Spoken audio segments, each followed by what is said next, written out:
always being the one to initiate contact and keep things going. And I hear this so often. Women say, if I stop always being the one to text him and call him and make plans and reach out to him, it's just going to fizzle. It's like they're just like frantically trying to like keep it together because they feel that this man is kind of like 1 foot out the door, and just one wrong move will send him out the door completely. Or if they're not always initiating contact and keeping things going or keeping things together, that he's gonna like slip through their fingers. And can you just feel how just unbalanced that is? It's like that he's up here and you're below him energetically, just trying to hold on to him. So this looks like trying to keep the conversation going, right? When it's clearly ended, it looks like, just trying not to let him slip away. If you haven't heard from him, feeling that anxious urge to reach out and keep things going. Matt, I know you probably have a lot to say on this too. What are your thoughts on this one? Well, we've talked a lot about some of the things that this involves, and right, all the things that we've talked about so far today are all about, believing in your own value, positioning yourself in value, and communicating your own value, right?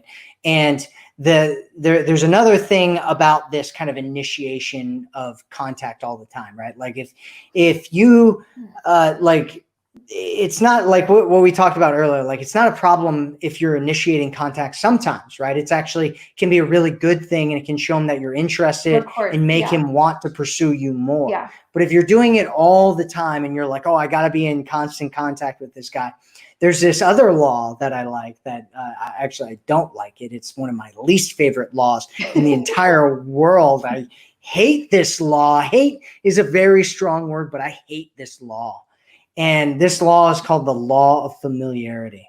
And the law of familiarity states that the more that you're around someone, the more that you spend your time around somebody, the more familiar they will start to become with you, and the more that they will just naturally start taking you for granted. I know that's really sad. It's a sad law.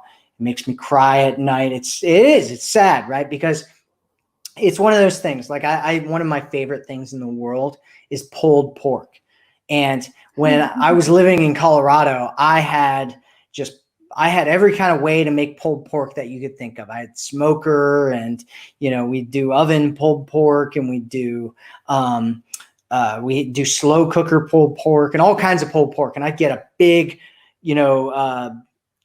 like a big pork shoulder, and I'd cook it up, right? And I would have so much pulled pork that I could literally eat it for like a week and a half because it was so much. Well, after day 2 of eating pulled pork for breakfast, lunch, and dinner, I'm like, do I really like pulled pork anymore?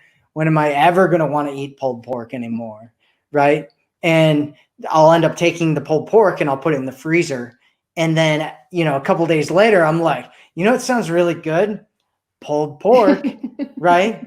And then I'll eat some more, right? But if I'm eating it all the time, what ends up happening, and it's constantly in front of me and I'm eating it for every single meal, I get sick of it, right? I'm like, I want something different. I want something a little bit different. And that's the law of familiarity, right? Because you're having it around. And that's why there's something that I call the scarcity principle, which is creating some space. Right? You create some space and you give him some space. And one of the best ways to do this is just to start becoming comfortable with silence, with no contact with each other, right? With just being apart, a little bit apart. This is what I talk about when I talk about positioning yourself in value, right? And I used to talk about this idea of like creating your own life, but I think more accurately, it is pronounced as creating your own identity.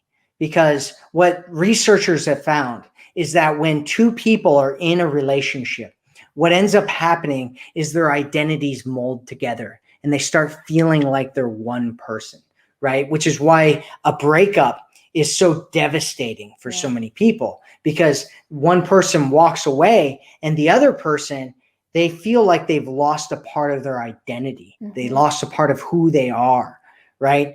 And the way to stop that from happening and to counteract the law of familiarity and to make sure that you're not smothering him and pushing him away is to give him some space, right? Is to start doing things that solidify and build your identity as a human being, right? And that makes you feel stronger and more capable, and it makes you feel less dependent on him.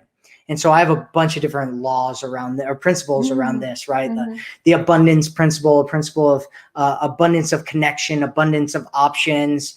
You know, I don't know. There's some other ones in there as well. You also give this great analogy, if you don't mind jumping. I want you to explain this with the fire that needs space, it needs oxygen. If you're constantly like throwing logs on the fire, you're going to like snuff it out. Can you talk about that a little bit as it relates to this?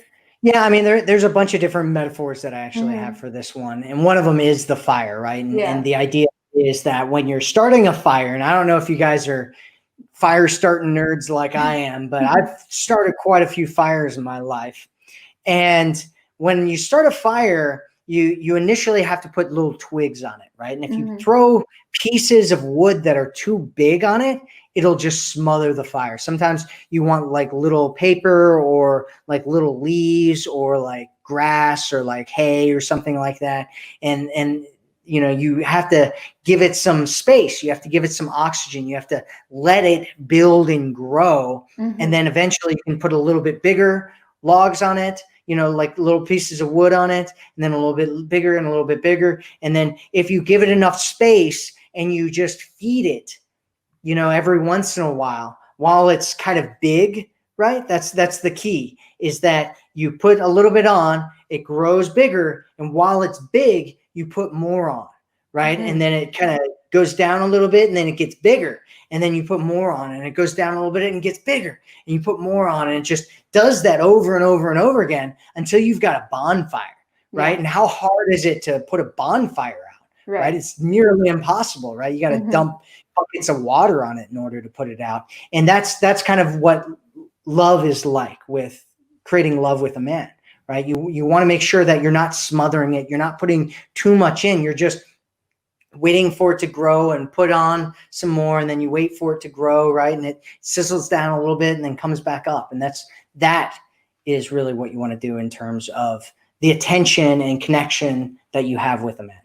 Totally. I love that. As everyone's loving the fire analogy. Yeah, I think that's so helpful, because I know as women, it can be easy to, you know, oh, there's been a little space, I haven't heard from him all day, and we get anxious, then we start searching for what we should do, right? And it's like there's so much. A lot of women think they're leaning back into their feminine energy, but they're actually not. They're actually very much leaning forward mentally by obsessing about a man and thinking about him constantly when he's not right in front of her or contacting her, rather than just being okay with a little space, a little silence, a little, you know, you don't want to constantly be, you know, like this, right? It's more of a dynamic thing. I know you talk about something called connection cycling, I believe, in the Forever Woman formula, right? Where isn't one of the steps in the connection cycling like giving it space or starting it all over again or something like that? Well, it's actually the program that's in is a program that I have called the Obsession Formula.